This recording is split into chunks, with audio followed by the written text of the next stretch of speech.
Hello, ladies and gentlemen, and welcome to episode 56 of the HaskinCast Podcast, where I will be discussing Season 3, Episode 6, Stranger Things, Netflix original.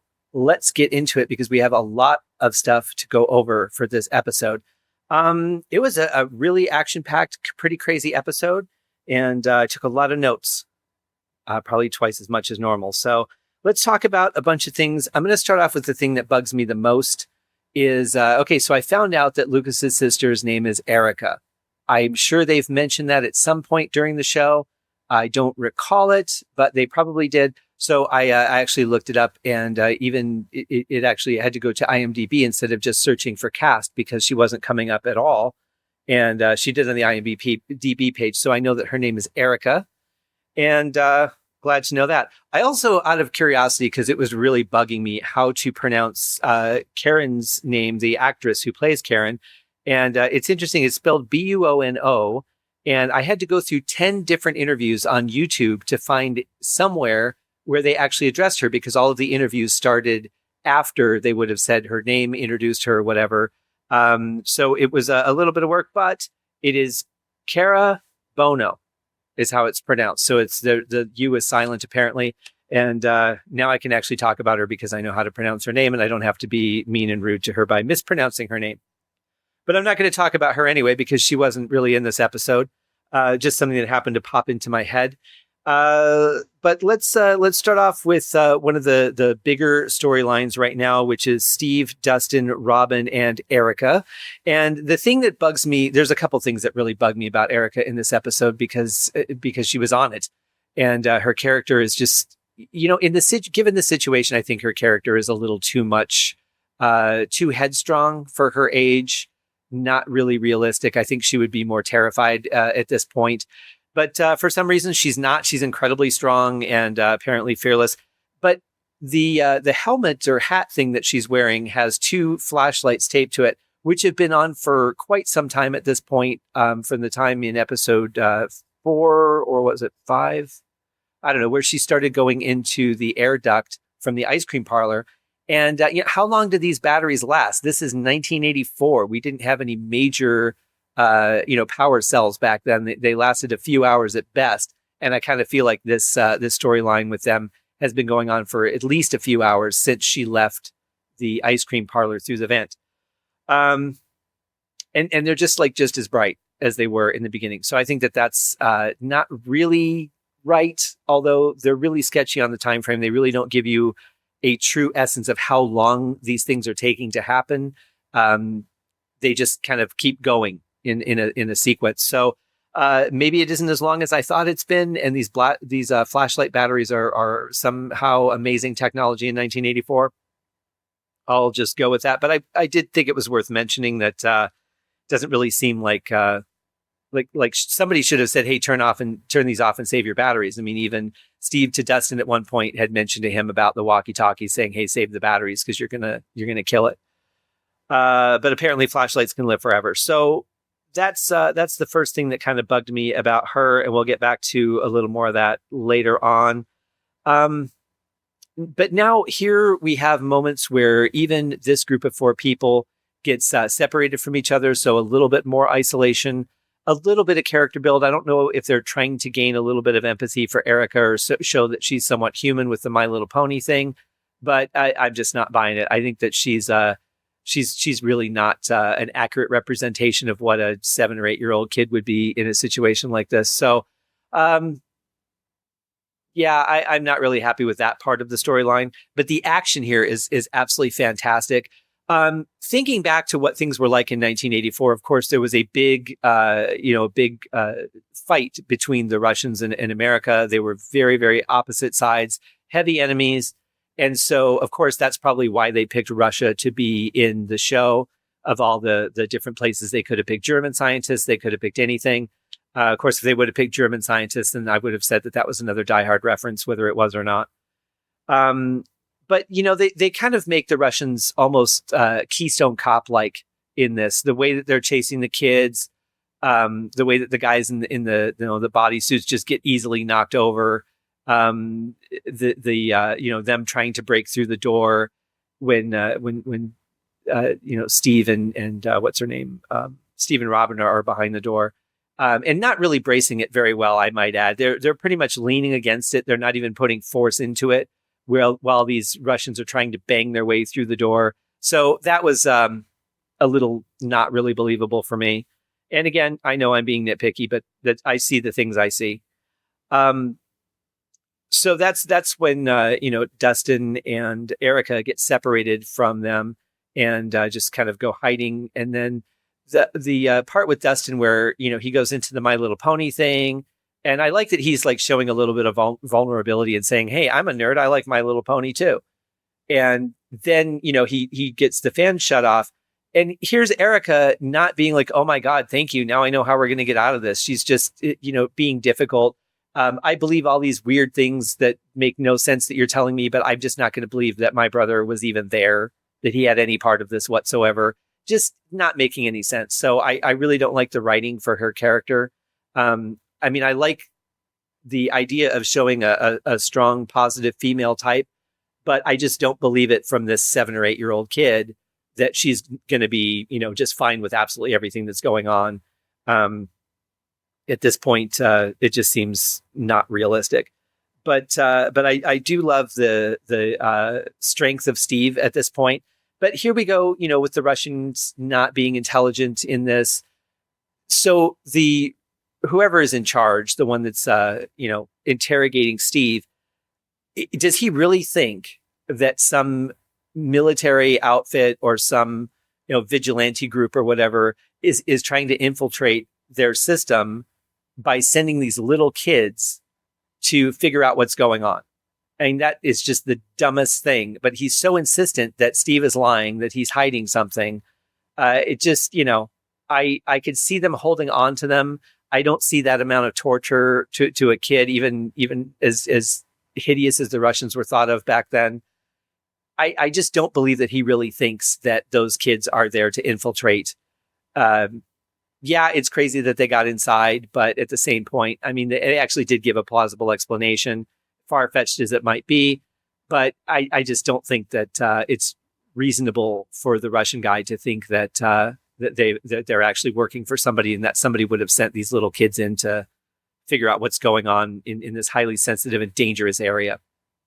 They couldn't have experience to really know what to do. They would be flying by the seat of their pants. It just, I don't know. I'm just not buying that part of it. But I did love the interrogation. I love those little moments between Steve and Robin where she's like, "Hey, I always kind of liked you, Mr. Great Hair," and that. But I don't know. I just kind of feel like this whole thing is a little bit over the top. I could see them, killing them or trying to get information going, you know what, these two don't know anything. They're just a bunch of kids that are stupid and got caught down here messing around, and that being it. So I like, though, that Dustin finds a way to get back to them and save them. I like that Erica found the wand. But of course, she didn't say, "Hey, I'll be right back," or "Hey, let's go look down here." She just disappears. So you have that moment of tension, even though she's probably fine. Dustin panics a little bit. And then she comes back like way over the top and almost hits him and with the little shocker metal pole thing. But some good tension definitely in that scene. And I'm interested to see what happens to them, how they get out. Obviously, they're still flying by the seat of their pants, so everything is kind of luck at this point. You just see an opportunity and you go for it, which is kind of understandable, I think, under the panic that they would be under. So I really like the development of this. I think it's a pretty good scene. I just think that some things could have been written a little bit better. Then we have a little bit of the mayor coming back with his face all busted up from Hopper's attack on him in episode 5. And I kind of wonder, I often wonder the reality of the life that goes beyond the scenes that we see. Like in a horror movie, when all these kids are there and then they all die except for the one or two, how do these friends move on? How do they just go to school the next day, or how do they go to their jobs the next day after all their friends were just slaughtered by a almost paranormal serial killer? Like, what happens to them after that?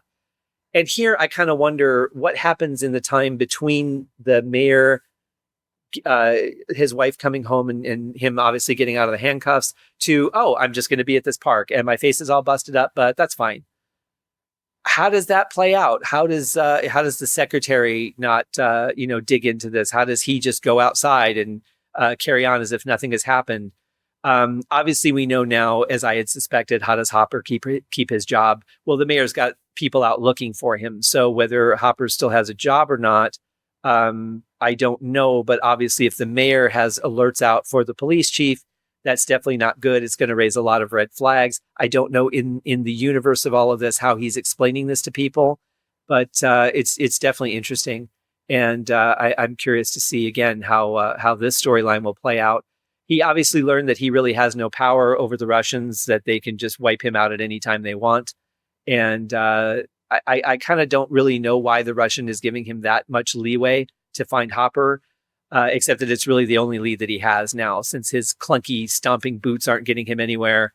He's got to start somewhere, and he's got no leads, nothing. So I think he kind of has to depend on the mayor to flush Hopper out, but he's got nothing at this point other than just a really angry look on his face.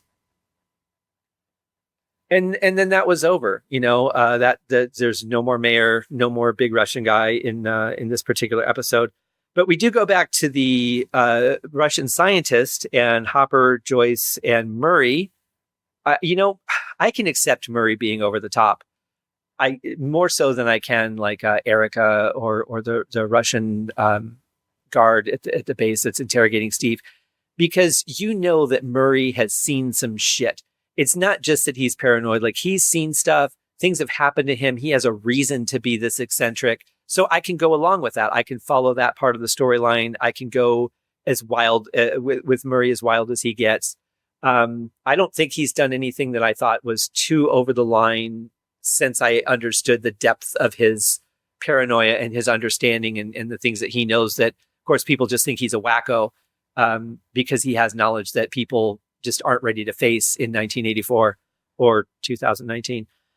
But I really like Murray. I think he's a good character. And it's funny because as an actor, I could swear I've seen him in something before, but I looked at his IMDb and I don't think I've seen anything that he's been in. So it's really weird that he's so recognizable to me. And I'm trying to think if there's another actor that was similar to him, but his voice is so distinct that I'm just not placing it. So that's a little bit of a mystery for me. But I think, I understand Hopper's frustration. What I don't get is the Russian scientist guy. I mean, if he's really afraid of going back to his group without a scratch and how they would look at him, them thinking that he's leaked secrets, they'll probably kill him or interrogate him very heavily. And he surely knows their tactics. He saw what happened to his predecessor. So if that's the case, why is he being so difficult? I could see him pleading more than bargaining or demanding. I think that's a little out of character for someone who would be in this position. Yes, he has some power because he has the information that they need, but he can see that Hopper is just about to snap. And sooner or later, Hopper's probably going to do the same thing to him that his boss would do and just beat the ever-living shit out of him and get answers that way. Hopper does not seem to be a patient man. And even though you don't understand the language, you get the body language, you get the bulging eyes, you get the intensity in his voice. You feel him tensing up and getting ready to just pounce. So I don't really get why he's being this comedic and difficult, unless it really is comic relief for the show. If it is, it's really not selling me because it just doesn't make sense. But I do love Joyce in all of this. When Hopper makes the phone call to the public library and then Joyce is like, I'm not sitting around here waiting. Our kids are in danger. And she just gets on the phone and demands. And, she could have blown this whole thing. She could still blow this whole thing as far as the help that they're demanding they get.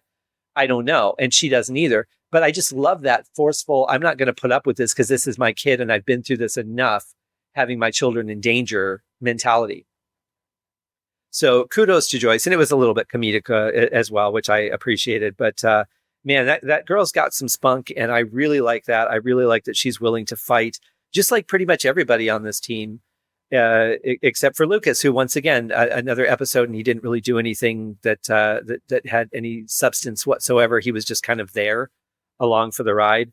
So again, I'm hoping in these last couple of episodes, we've got 2 more to go. I hope that they wrote him something cool to do, because so far he's been fairly just existing in the universe of all of this. But I like this. The thing I didn't like too is so they give the Russian guy the keys to the handcuffs, the keys to the car. He starts to take off, but almost as if he's hearing Hopper's speech, which he couldn't have possibly heard. He's following Hopper's lead to the T. I mean, he's like, yeah, you know what? I really can't go through this world. Going back to those guys, I really need to stay here where I'm safe. And even though I have power, that's only going to last so long. So I better start telling them some things. It just played too parallel to Hopper's speech for me. But I do like the fact that obviously he did realize that there was nowhere for him to go, and he really wasn't being treated badly, for what could be in this situation.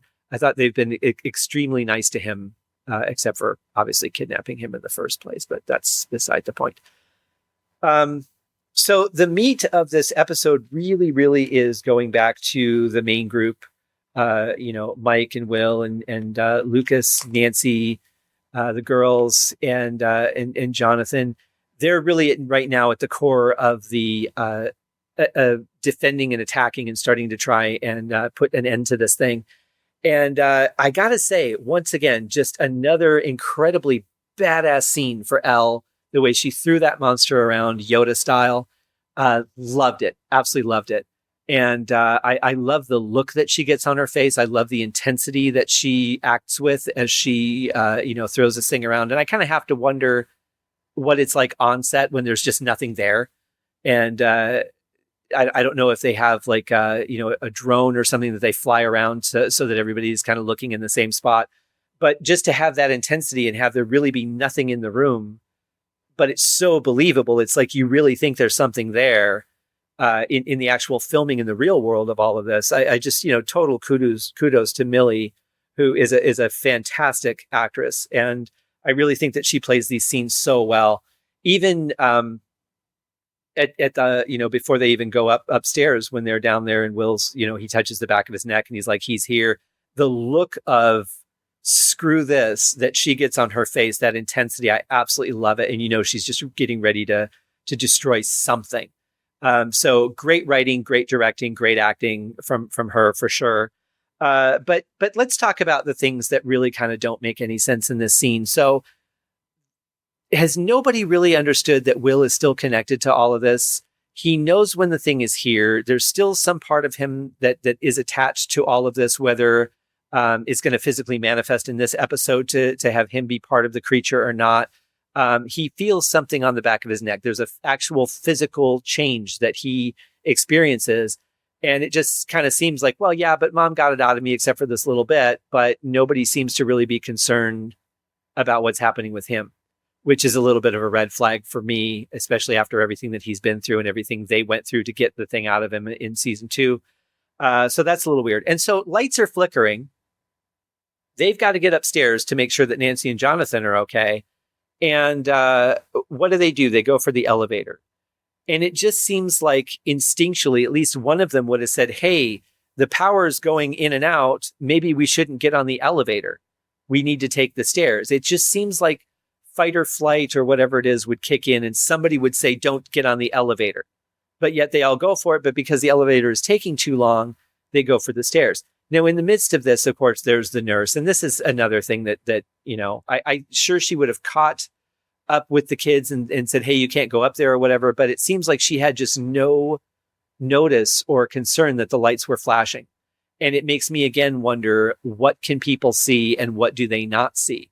Because I don't think that that's been clearly defined. It's been alluded to. You've had a little evidence of people being unaware of things that are happening, but it just seems like they're really oblivious to this. So I'm guessing that she didn't see lights flickering, that's not something that's visible to her. Only the kids, only the ones that are attached to the story, to the unfolding events, are able to see that.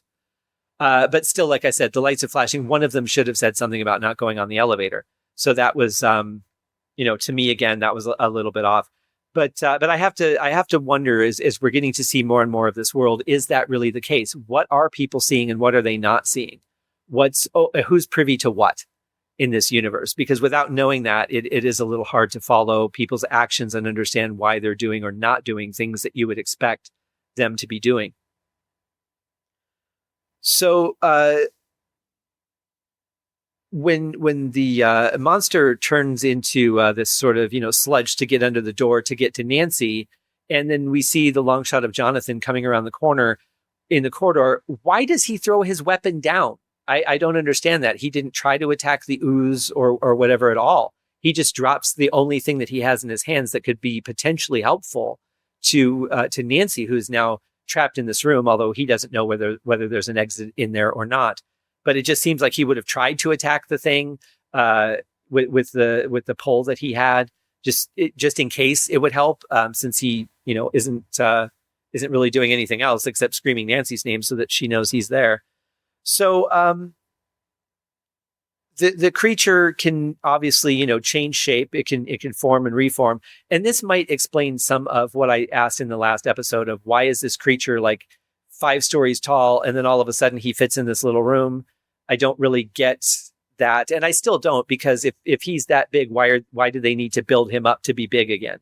What happened to him that he lost 5.5 stories of size? Not really sure I understand what's behind that. And if I miss something, please let me know. It's very possible. But this creature turns back into a creature, and then he slowly stalks Nancy, which really makes no sense. And he doesn't really need to toy with her.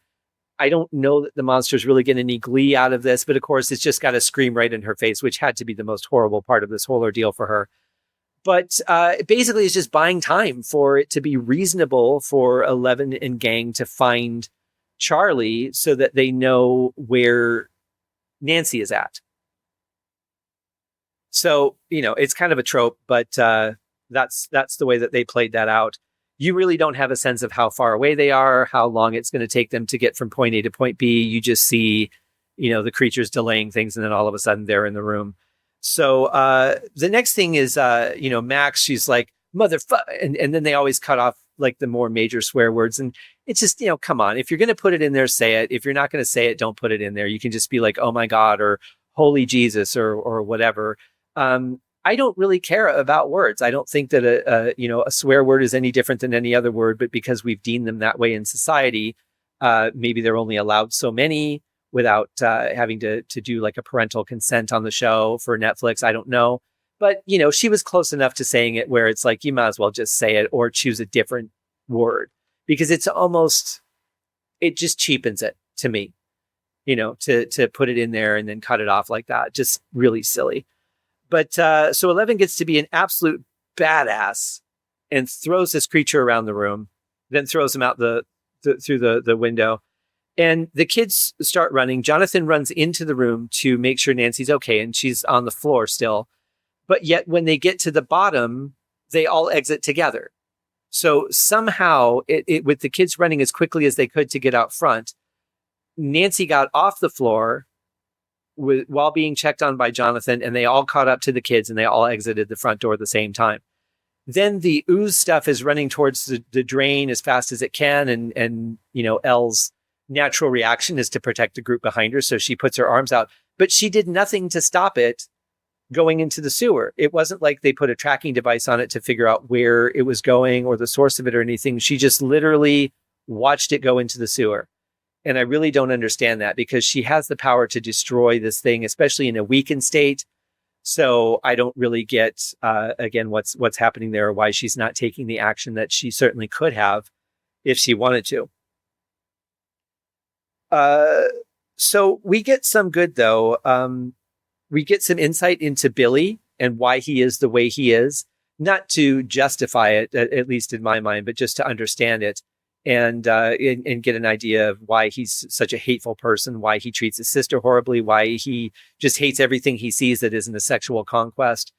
And but I have to wonder, who is actually showing this to 11? Is it the real Billy, or is it the Billy being taken over by a monster to distract her so that they can have their connection, so that they can separate her from the group, so that they can weaken her? I don't know who is doing it. So it's interesting. Surely if the creature's inside Billy, it would carry his memories, as Will alluded to, I think, at one point. So I don't really know the premise behind that. But what I do know is those were some absolutely stunning, beautiful graphics that they had going on during the scenes at the beach. Absolutely loved them. The colors, the depth, the intensity really made you feel like you were on a completely different world, and I really like that. But it's kind of interesting to see, this whole thing with Billy, but you kind of figured that, right? Like he has very aggressive parents, especially his father's aggressive. His stepmom just kind of goes along with it. He's stuck with his sister that he's responsible for, but he's like, I don't even like you. You're not my sister. But because I have to watch after you, I'm just doing it so I don't get in trouble. So he's in a tough position. And I understand that, but it's just, I don't know. You kind of assume that. I don't really think we needed to be shown unless, like I said, it was some thing to weaken Elle, maybe to identify with him so that she would have a harder time destroying that part of the creature. Because I think he's like a heart of the creature, or at least Heather is. So I think that they're a little more important than the rest of the people. The ones that sing without moving their mouths. So, really, it gets down to that. And I think that I really liked in the beginning when Billy was in the Upside Down, and they basically told him, like, you have to build it. And he has no idea what they're talking about. And they really don't ever tell us until now, where what he's building is the creature that we've been seeing for the last 2 seasons in the pink lightning flashes. That sort of, multi-legged monster that is 5 times bigger than the city when it wants to be. And that's actually what he was building, was the creature, and not a place, not a destination, not a portal, nothing like that. He's actually building the creature because it just assimilates whatever flesh and materials and grows on that. Again, a throwback to Phantoms, where that's what the creature was doing as well. That being said, I loved the scene where everybody just kind of gets greenlit, and they go to this warehouse, and as they walk up closer to the creature, they just turn into the sludge. I thought that was beautifully done. Big props to the graphic artists on those, and the sound designers as well, because I think that played brilliantly. I like that you kind of see through the skin and into the skeleton as the skin's starting to come off. It's very quick, but you can see it if you look. And then it just adds to the creature. But then the thing is that why is the creature doing this in a warehouse instead of just outside, where it doesn't have to break through the roof of a warehouse? Again, it's just like, we're doing this so that we can have a dramatic effect shot, even though we really don't need it. And it looked visually stunning. It was beautiful. That part I loved, but it was just, kind of an unnecessary thing. But I love the music here. I love this sort of Philip Glass repeating sequence that is really nice. Very nice choral section on this part as well. Especially, and also the sounds and everything at the beach were fantastic. But this whole end scene is just fantastic. And then, Billy making Elle feel like she's the reason all this is happening. And, if you look at the core of Elle, it's all about her friends. It's all about protecting them. And to put the idea in her head that is likely to drive her crazy, that she's actually the reason all of this stuff is happening, I think is pretty cool. I think that that could play a very serious role on her actions, especially after this thing gets dispelled or whatever's going to happen. Because I'm sure at the end of the season, she's going to defeat it, or defeat part of it is my prediction. And part of it will still remain, but they'll think that it's dead, or they'll know that part of it's still out there. But I don't think this is going to be the end of it. But after she does the majority of the work, I think that guilt will start playing in and start becoming a factor in her actions. And then she will start distancing herself from the group because she feels so responsible for everything. So that's my prediction. But great episode. Really action-packed. There's some things that I didn't like about it, but for the most part, great writing, great directing, great action, visuals, music, everything is just fantastic in this episode. Just some little character flaws, in my opinion, that I think could have been better, or could still be better depending on what happens. And we'll see what happens in the next episode. But thank you guys so much for joining me on this episode. It's been really fun to review episode 6. I can't wait to see what happens in episodes 7 and 8. So I will be, as soon as I render all this out and get it uploaded, then I'll start on episode 7. And should have everything done by tomorrow, I would imagine. So enjoy, watch the next episode in the series, and then come back for the podcast. And we'll see you in the next one. Bye, guys.